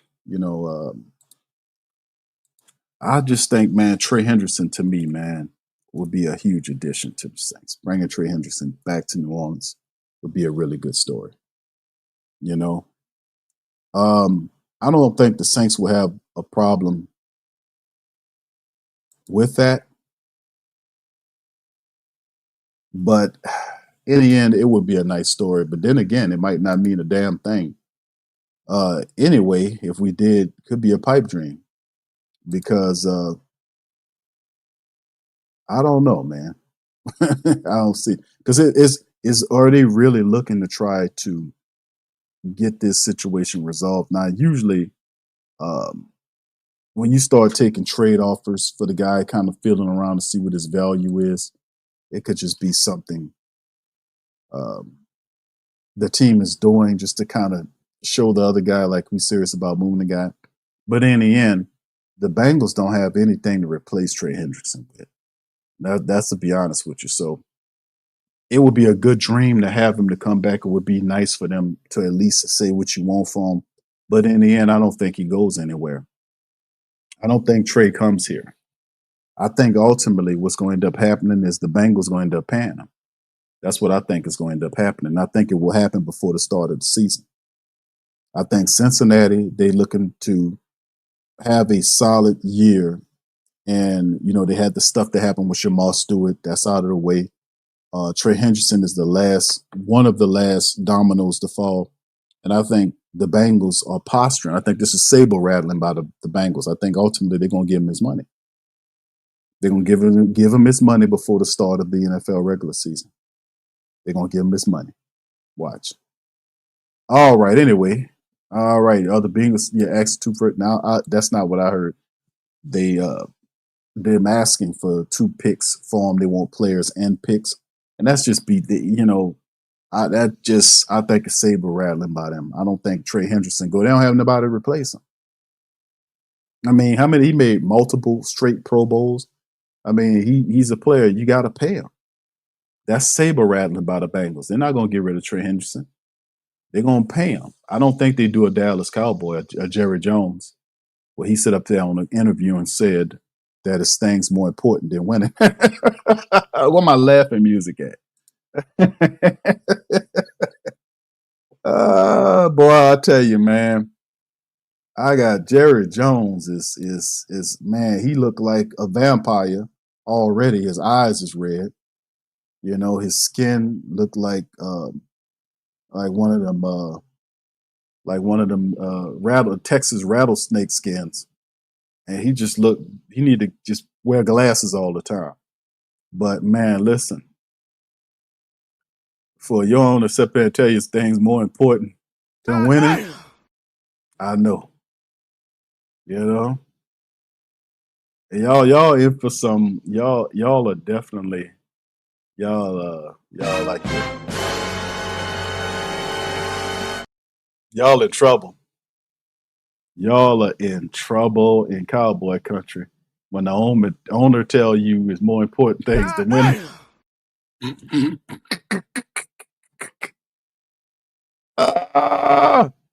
Oh my goodness, man, man, that's terrible. But anyway, the whole thing with Parsons, I don't think the Bengals are doing what the Cowboys are doing. I think the Bengals is just doing a little saber rattling. But ultimately, Trey Hendrickson is going to get his money because they do not have a viable backup plan for Trey. They ain't got a trade lineup that would make them better without Trey than with Trey.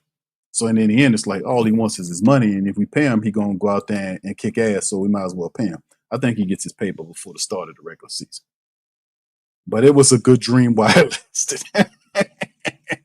It was a good dream while it lasted, man. Something to think about, something to just think about. But in the end, I don't think it happens at all. All right, big ups to the fam. If y'all have any questions, please feel free to throw them in the chat as we are running this thing, man. We covered it. That's all I got for y'all today. Questions, comments, throw them in the chat. Any questions, please throw Q in front of them so I can see them and do my very best, baby, to answer them. So shout out to you guys. Hit the like button. And we've got 170 in the building. Y'all hit the like button, hit the subscribe button if you're not a sub. And share, baby. Sharing is caring in this thing, man. Share the links on social media, your social media, Facebook, Instagram. It does not matter. Take the Coma with you with the rest of the diehards out there in the Who Dat Nation, baby. So anyway, let's get some talking on it. Jamaica says the Trey Hendrickson trade would make sense since Bengals don't want to be at him. It would be a good trade or no. It would be a good trade if we can find out what they want, but they're going to want draft picks and a player for Trey Hendrickson. Nobody's going to surrender that right now. The Bengals up that asking price because if you're serious about trading a player, it won't take all of that to move them. you know, and then this ain't nothing new. This has been going on over a period of time. So, yeah, this is a long thing that's been happening, and eventually somebody's got to give. And the Bengals getting ready for the season say, hey, man, we want to make a step in the AFC. We need Trey Hendrickson, our best edge rusher, to do that. And listen, another thing is Trey Hendrickson gets sacks. He gets sacks. It ain't one of these guys that's out here that's asking for money that don't deserve it. Trey Hendrickson wants to get paid his worth. He gets sacks, so pay the man. The Bengals know that. They're just being cheap. But they're doing what they're supposed to do. They're supposed to be a resistance to see if they can walk him back. But if the player's standing 10 toes down and he ain't walking back and his production is there and he have the leverage economically and statistically, then you have to pay him his worth or at least walk closer to him where he is. You're right. You see, he has the leverage in a situation and he knows it. That's why I say the Bengals will end up paying him. All right. Red T says Barnes showed flashes though Foskey hasn't. Foskey hadn't seen the field enough. Like I said, it's just one of them things, man. Bourne is a little different than Foskey insofar as Bourne was a linebacker who had athletic ability, just wasn't good in dropping into coverage. He got that from the Saints, like learning to do this, because it ain't like one season you turn it on. He possessed those abilities, but whatever he was learning in the Saints defense wasn't working for him. But he had the skill set and the understanding, because remember, it was Nephi Sewell that the last time Nephi Sewell moved him off the linebacker spot and they started using him as a pass rusher. Nephi Sewell got Zach Bond for the Saints to move Zach Bond off the linebacker spot the last time before. That was the year when they finally was done with him. St. John 34 says Foskey had one move in college. Edge speed rush dude run right into blocks. All right, thank you, bro. Hemisphere says, pay that man, he wants big time. Yeah, I know, that's what I'm saying, bro. But St. John 34, he was an edge. He had one move in college. He had a couple of moves in college that he would use. He had that little swim over move he had. He had a little push. I ain't gonna say a bull rush. He had a couple of little moves, but it was good enough to get him to the sack record for Notre Dame, bro. You know, I mean, it got him drafted as a 40th overall pick with the Saints. So if he was that bad, he was that good with that one move. Imagine how good he'd be if he earned 3 or 4 moves. Doc 54 says Q must be drinking old ground. I'm just saying, bro. I'm saying it's not that. Y'all will see. Y'all gonna see. Saint for Life says Foskey's got to go.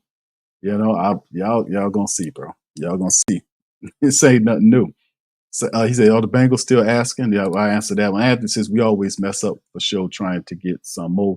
Duke says, yes, Q. Trey had 35 sacks, led all pass rushers. This is a no-brainer. Indeed. Total Glock said Henderson not getting paid goes against everything I thought I knew about the NFL. I thought he'd had made the highest paid.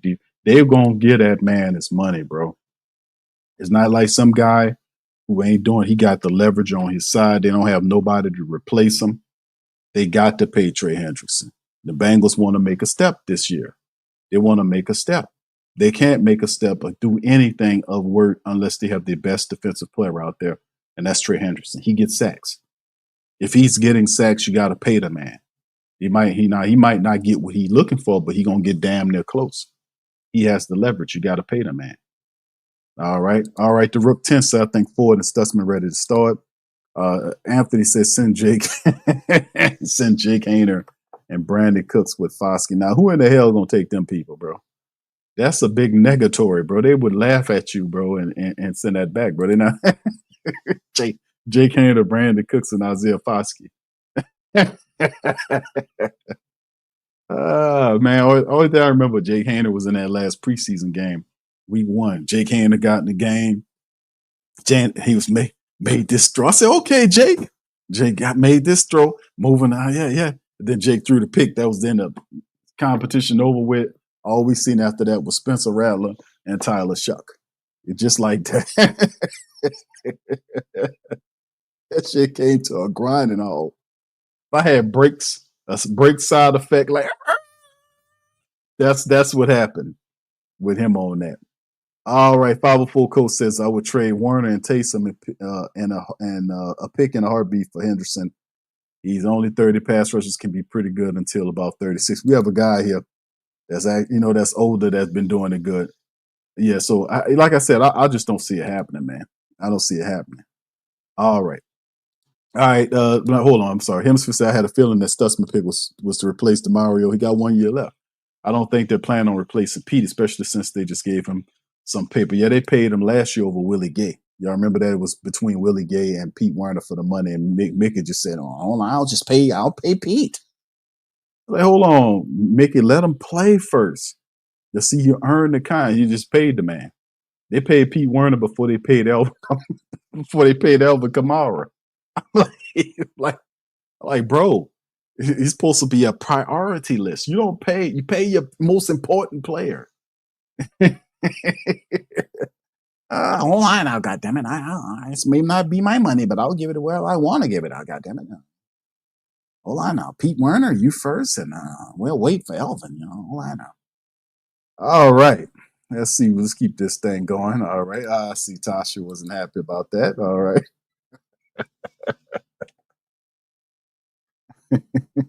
I know, but bro, listen. Man, they ain't the only ones that knew how to finagle contracts. The Bengals, Mickey Loomis taught the rest of the league how to do that. They'll move money for Trey Hendrickson. I'm telling y'all. All right. Shout out to Tasha for being a member for 55 months. Shout out to Tasha, man. Tasha, look, it's like, oh, the cowboy.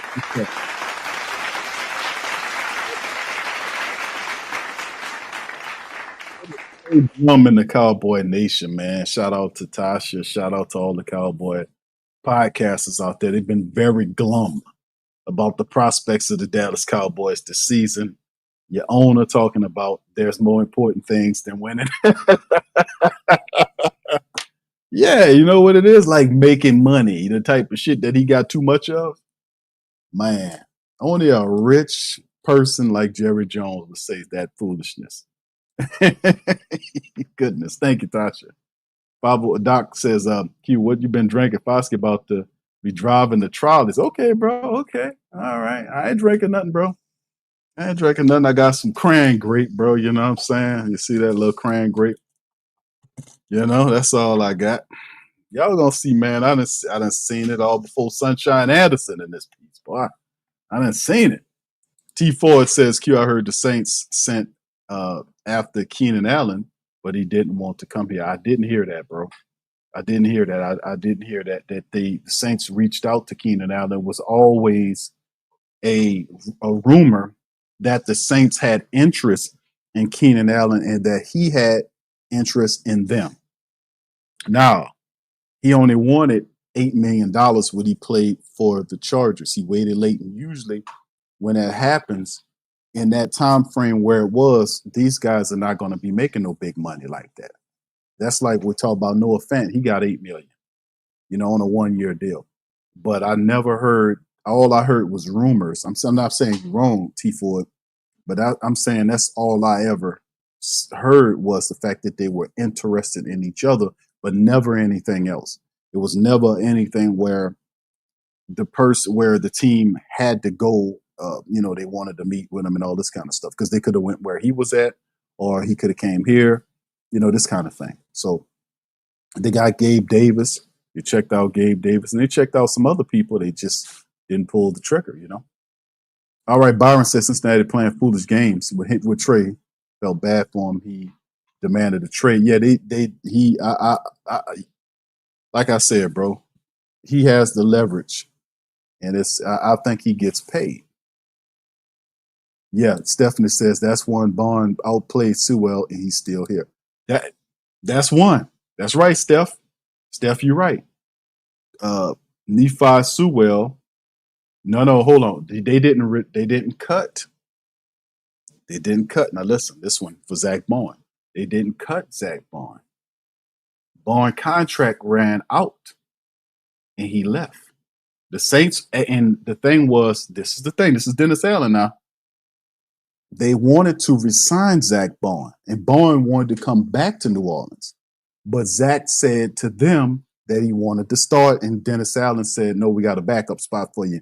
He went to Philly. They did not release him. You see what I'm saying? They didn't release him. Zach Bourne wanted to come back, and Dennis Allen told him that he had a backup spot for him, which is, as opposed to he could have got him under contract and said, we're going to have you to compete for it. But he told him that they didn't have a starting spot for him. I would have at least let it be in a competition with the other linebacker, not DeMario, because at that time, Pete Werner was still up and down. Pete Werner, in my estimation, wasn't a guy that I was like, hey, man, Pete Werner's this, that, and the third. Pete Werner was having difficulties staying in a full season. So, of course, you want to have insurance there if you got a guy that's repetitively hurt that you can't count on.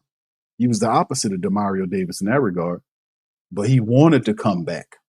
It was Dennis Allen that told him that he did not have a starting spot. That's when he went to Philadelphia. So, yeah. But Nephi Sewell outplayed Zach Bourne, and Nephi is still on the team. Zach Bourne wanted to stay on the team. Remember, the Saints gave up 2 picks to move up to go and get Zach Bourne. And it was Dennis Allen that told him that. But he wanted to come back. He won. I remember covering that. He wanted to come back here. And that stupid idiot told him, I got a backup spot for you. He said, I want to start. You could at least said, I'll give you a fair opportunity to compete with Pete Werner. I'll give you an opportunity to compete with him because it was a 1-year deal anyway. When they signed Zach Bourne, it wasn't a multi-year deal. It was like a 1-year deal or something like that. But he wanted to come back and improve himself. So it is what it is. St. John says, Q, what do you think about who you think made the Foskey pick? Oh, yeah. See, it was Dennis Allen and Mickey Loomis together. Mickey Loomis will give you the thumbs up. The coach tells Mickey what the pick is. And Mickey gives them what they want. That's the thing about Mickey Loomis. He's not a guy that gets in your way. He's not a Jerry Jones type. Mickey will hire you and then disappear somewhere and let you run the team. And then he'll run a smoke screen, a cover. He'll even lie for you. He'll even lie to you to protect the guy. He'll do that. He won't get in your way. He won't demand you to do anything. And that's the problem I had with Dennis Allen, because you can't handle everybody the same way you handle Sean Payton. You can see Sean Payton has the ability to have all these moving parts and motivate, do all this stuff. But Dennis Allen is not a Sean Payton. He shouldn't have not been handled the same way. And then when he asked him what went wrong, well, what? I mean, maybe I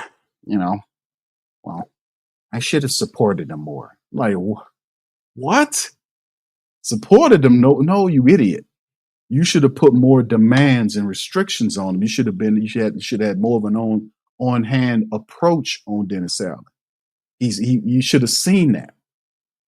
But that's Mickey Loomis. Mickey Loomis, that's the good thing about Mickey Loomis at times, is that he'll hire you to run it and stay out your way. And whatever you need, he'll get it for you, even if it tear up your cap. You don't believe in that shit anyway. He'll just phantom deal you and kick the can into the future because his job security is safe. You don't have nothing to worry about. So, Mickey Loomis will do whatever if you're the head coach of the team, he'll bend over backwards for you. Like I said, he'll do all that shit. I've seen him do it. All right. But anyway, it is what it is. All right. But anyway, man, Tasha, you said, you're so messy, I'm hurting. Yeah. No, it's not. I'm saying the Cowboy, y'all know that's big stories right now. The Cowboy people up here upset and depressed right now because they know it's going to be a hard year. But that's all right. That's all right, man. It's all right. You might prove people wrong. You might actually do something else because I don't believe that. I think y'all will be a lot better than what these people talking about. Anytime you have Dak Prescott who could play football, you just got to keep him healthy.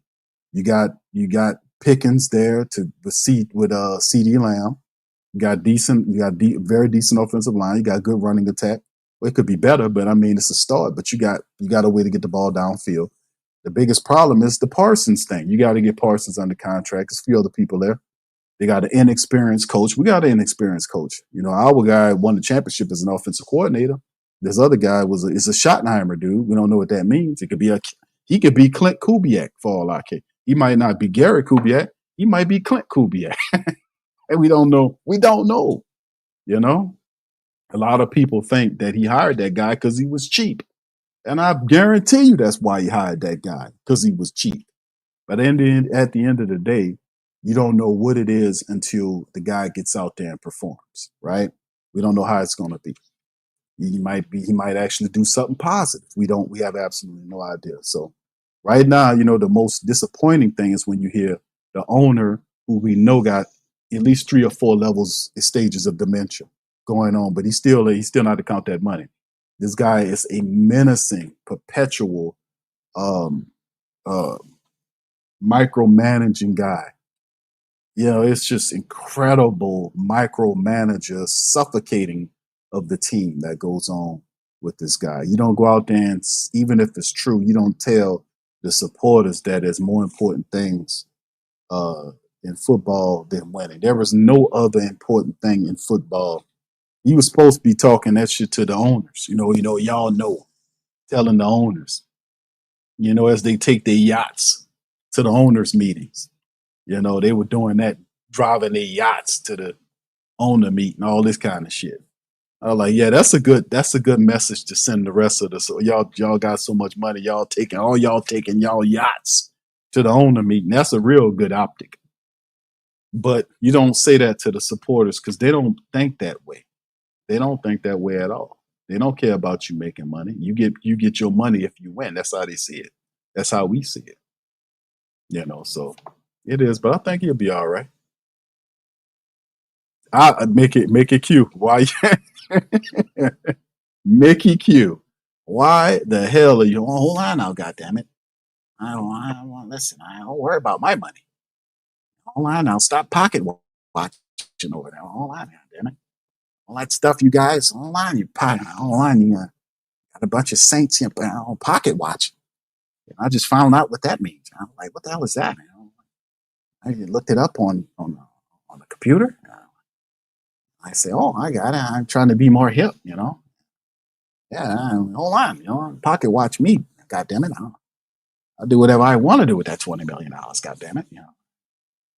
I give it out to several Canadian players. How you like that, buddy? Hold on now, God damn it. But yeah, man, we gonna see what they got going on with the money, man. I don't know why they holding on to that 20 million, bro. They got 20 plus million. $20+ million they currently have. JT says Q, Ruiz is going to be traded too. Give it time, maybe when we cut down.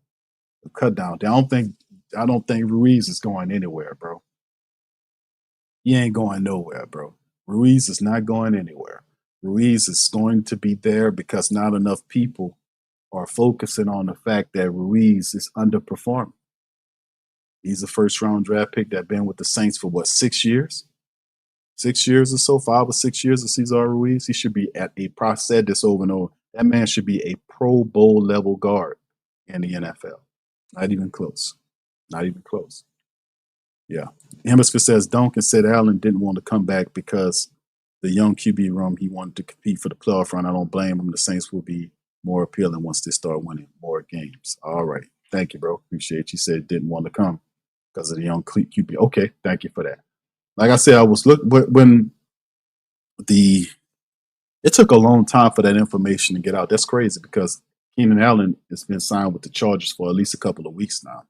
So that's very interesting. I'm surprised we didn't hear that earlier because the circles was the Saints had interest and he had interest with the team. But then again, when your backup plan is to go back to the team you come from, he had a success with the Chargers. And they have a better quarterback situation. Herbert is a good quarterback. And, why not go back for $8 million in a 1-year deal and play yourself into a multiple year deal if you could? So I can understand that. All right, brother. Byron says, Q, which players won't make the final 53-man roster spot? I got Cedric. Cedric Wilson Jr. is one player. I don't that possible. Kevin Austin Jr., Cedric Wilson Jr. Won't make it. I have to look at the list, but Cam Akers won't make it. Probably not. Probably not Michael Jacobson, the backup tight end.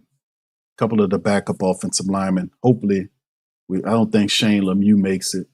I think the Saints probably keep about 4 guys as backups, maybe 3 or 4 linemen as backups, especially with the injuries to Trey to Trevor Penning. Dylan Redunce steps in there, and then you just got to kind of see what's going on. That's a lot of evaluation has to happen on that offensive line, but also it could be a thing where between the end of the last regular season game and the start of the last preseason game and the start of the regular season, Saints could be scouring the release list, because once the cut down happened, there'll be a lot of players out there that the Saints going to end up picking up at least two or 3 of those guys to add to the team, maybe 2 guys, maybe to be a couple of backup offensive linemen. That could happen. That's what I'll be looking out for. So, yeah, Duke says Zach and Trey showed DA didn't know what the hell he was doing, straight foolery. DA and blame them 2 guys. Yep. All right. Yeah, I'm saying that's a real thing, though, man. He said, I don't have Cedric Wilson Jr., Kevin Austin, Marcus Yarns. That's true. He says my 5 wide receivers, Olavi, Shaheed, Cooks, Tipton, and Pettis. I agree with you. Running backs, A.K. Miller, Clyde Edwards, Hilaire, and I agree with that. I think that's that. I definitely give you that. All right. St. John says, man, I'm so glad that D is gone. He was the worst. Thank you, bro. English says Dallas is falling behind in that division. They got some talent, man. You never know. But that coach ain't making it easy, man, to be honest with you. I mean, that head coach. I mean, the owner. My goodness, you don't say that dumb shit. You don't tell you more important things.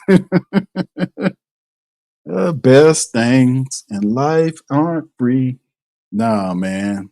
You don't tell them that, Well, that's a lot of other stuff.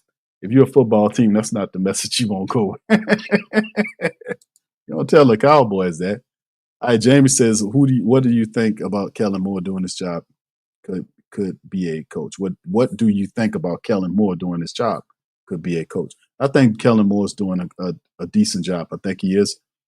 I think he's still fully evaluating his offensive unit. I think he's starting to see some of the stuff we talked about, like in terms of the offensive line, play needs to be more consistent.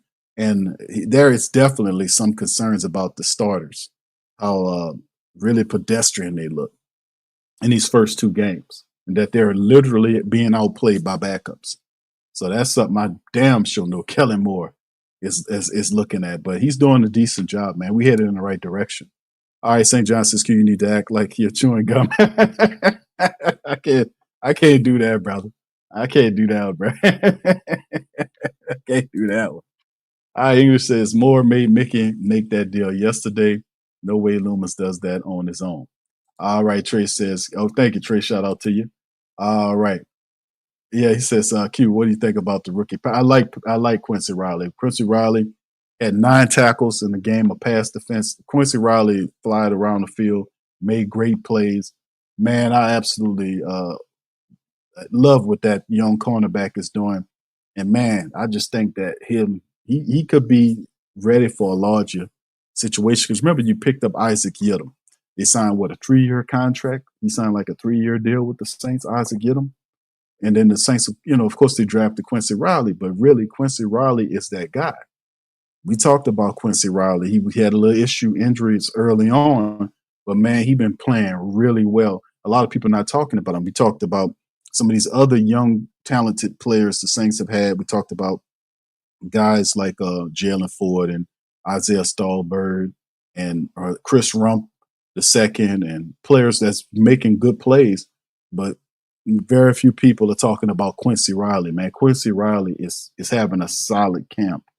And he looked good in the week 2 preseason game yesterday against the Jags. So I mean, he doing real positive, man. Shout out to Quincy Riley. What's up, student? Shout out to student, man. Aloha, my friend. Appreciate you, man, for being here. But yeah, man. I just think at the end of the day, man, we are headed in the right direction. But like I said before, I think when you look at a guy like Kellen Moore, he's doing evaluation. Kellen Moore don't know the Saints as well as you guys do, right? He just got here. He's doing some evaluating, trying to figure it out. And but man, I can tell you what, our defense, the reserves look good. We got to fix. Even the starters on defense don't look good. That's why you seen the trade happen with Colin Saunders. You're like, man, what we got these guys here if they can't stop nobody? We need guys to stop people. We can't have them to push us through there. That's the Jaguars of all people. No disrespect to the Jags, but how are we letting the Jags move the ball on us like they're the Kansas City Chiefs or somebody? Oh no, we got to stop that. You can't do that. So I mean, we got to dig in and make this thing. We got to dig in and get this stuff fixed. We got one more preseason matchup left against Denver Broncos. Sean Payton coming to town. His team is undefeated. Saints have another week and to get this team to find the best talent they could to iron out all the wrinkles before the regular season. We about 2 weeks before the regular season. Is that right, fam? We got another 2 weeks before the Saints' first regular season matchup in the Dome against the Arizona Cardinals. And we got to have this stuff ironed out, man, or, have it figured out, especially offensive, defensive line. You're not going to win many games if your offensive, defensive line can't run the ball, protect anybody, or the defense can't stop the run. You're not going to do too much in the NFL. That's the top thing right there. All right. So anyway, man, let me get ready to leave. Hold on, fam. Let me look up something right quick. Let's see here. Hold on. I just got a little alert here. Let me verify it. All right. So anyway, yeah, man, we're gonna see what's going on. I was doing a little sweep more for Trey Hendrickson. They saying I had got an alert saying Trey Hendrickson that they were close on dollars. So I mean, we'll see how it all end up. But like I said, I don't think they end up getting rid of the guy. I mean, I think the guy is too important to what they got going on, and they don't have anybody to replace him. That's just what I think, my opinion. All right, so anyway, with that being said, man, we're going to get ready to get on up out of here, man. Listen, I appreciate y'all. We'll be back tomorrow on Patreon. We'll do the film study for the matchup against the Jaguars tomorrow. We'll take a look at everything, all of the stuff on our Patreon channel. So if you want to do that, you can join us, become a member on the channel YouTube, or you can go over to patreon.com/the Pro Media Network. I will be firing up the On Cue with Big Q show. I had got some messages over there about doing more topics. So I'm going to start covering a lot of the trending topics over on Cue with Big Q that you can only get by being on Patreon. So we got I don't know how many pieces of content over there. We got all kind of stuff, all the old shows from On Cue with Big Q, all kind of Saint stuff over there. I mean, literally dozens of, I don't know, at least 100 plus, 150 to 200 something shows of a lot of content that we've been doing, man, for a long time at Patreon. So anyway, with that being said, we got one more question from Hemisphere. There y'all go. There you go. Ask more questions to keep them here 2 more hours. All right. Yeah, y'all slick, man. Y'all are something else, man. Quick. All right. Hemisphere says, Q, do you want to see Shuck or Rattler play all game or have Hainer play a half? I would rather see Shuck and Rattler play all game than watch Hainer don't have it, bro. Hainer was moving. Y'all remember that series? It was in the first preseason game. Hainer got in there. Hainer was. I said, look at Hainer. Hainer making a throw. The next thing you know, pick six. Drew interception. I was like, there it is. Grinded to a halt. All his shit grinded to a halt right there. And then after that, it was simply all about Shuck and Rattler. That's what. Hold on, that reminds me. Hold on, family. Hold on for a second. Let me bring up the poll question that I posted.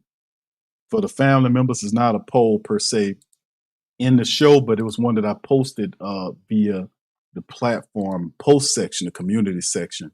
Where I kind of asked the family members the question this. Let me see if I can share it with y'all. There you go. And the poll question is showing this. It's saying that who will win the QB1? Who will win QB1 for the season opener? As you can see, the poll question so far, out of all those 223 people voted on the poll, shout out to you guys, has Spencer Rattler. 85% of them got the Rat Man. are going to be the QB1 for the season opener, Tyler Shuck is 15%. So that's the feeling right now at the end of 2 weeks of preseason play. So that's some of the stuff that we've seen. And that is basically almost mirrors, fam, literally almost mirrors what we had for the poll question the other day. And the end of the stream was, who do you guys like? It's like 80 something percent, 85, 86. It's something almost similar to this poll, but that's where it is now. It's not, we don't know who's going to lead the ones. So that's the big thing, right? If you can get the ones to look good, the job is yours. That's what it comes down, because it just shows you that anybody can win with the twos, whether it's Tyler or Spencer. They're handling business with the twos. But when it comes down to the ones, I mean, if they can win with the ones, like drive the ball, get a touchdown with the ones, we're like, damn, that's what it's coming down to. Isn't that terrible? But anyway, it is what it is, right? Yeah, he doesn't need to play, does he? Yeah, we done seen enough. We done seen enough of Jake Haner. Let's just keep it real. All right, Desi said, hey, make that 86%. I got you, Desi. That's what we talking about. Yeah.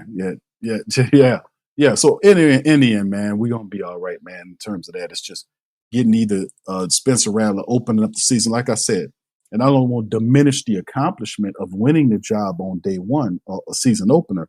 But remember, it is not, the difficulty level is a lot higher to keep the job than to win it, right? You win it, you get, okay, you the opening starting quarterback, QB1, opening up the regular season.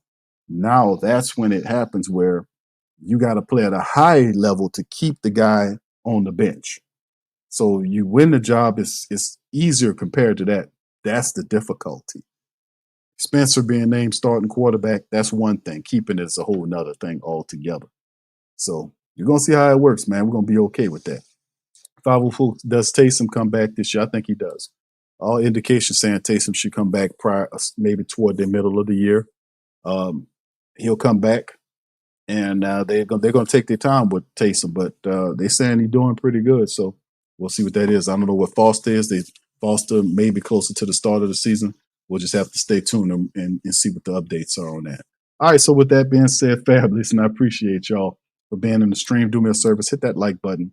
Hit that subscribe button. By all means, feel free to share the show on your social media feed, Facebook, Instagram, X. It don't matter. Take this Coma with you. We up in this thing. I'll be back tomorrow on Patreon to do the film study and cover all the latest stuff. Of course, the Saints have a press conference tomorrow as training camp continues. On Tuesday, we'll talk about all that on our Patreon show. With that being said, I'm out. Much love to the fam, man. Y'all have a good night. Much love. Peace. See you later. Yeah. Like Benson, I'm a Who Dat. I'm a Who Dat. Long as I'm living, I'm a Who Dat. Lose or winning, I'm a Who Dat. Sports Coma, yeah, this is where we do that. Where we do that. Where we do that. Where we do that. Where we do that. Where we do that. Boogie like Benson, I'm a Who Dat. I'm a Who Dat. Sports Coma, this is where we do that. Where we do that. Welcome. Somebody please better help. Running this thing like elf. Thank God every day I'm not a felt. Go to YouTube Live with Big Q and the guys. If you ain't ride or die, the bandwagon get flipped. Been marching in, that was way for the ring. I was yelling out your chain for the championship. Fucking on town, duck down. Falcons, pluck, get shut down. Panthers ain't much touchdown. The vision really belong to us now. So much hate on the Saints, you could probably tell. Ever since Bounty Gate hit the NFL, when things seem fishy and you probably smell the crooked referees or Roger Goodell. Yeah, money like this and I'm a Who Dat. Every day I'm living, I'm a Who Dat. Lose or winning, I'm a Who Dat. It's the Sports Coma, this is where we do that. Where we do that. Where we do that. Where we do that. Where we do that. Where we do that. Boogie like this and I'm a Who Dat. It's the Sports Coma, this is where we do that. You're listening to the Sports Coma with Big Q and the guys on the PRO Media Network.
TheWhoThatDaily.com. That's right, TheWhoThatDaily.com. Your one-stop shop for everything New Orleans Saints, New Orleans Pelicans, LSU Tigers, and even the top flight boxing news. So if you're a Who Dat and you're looking for a place to stay up on your team, TheWhoThatDaily.com is your site. TheWhoThatDaily.com for the sport Who Dat in all of us. That's right, the Pro Shop is the platform's stores where you can go and buy all the latest merch to support the platform. Available at the Pro Shops, we have dozens of hundreds of products available for you and your family. Unisex tees for men and women, hoodies and sweatshirts, tank tops, kids and baby items, long sleeve tees, mugs, pillows, wall art, bath bedding, face masks, phone cases, stickers, bags, fanny packs, socks, hats, and many other items. Please feel free to check out the Pro Shops. The link is in the description section below. Remember, it helps the platform continue to grow. Check out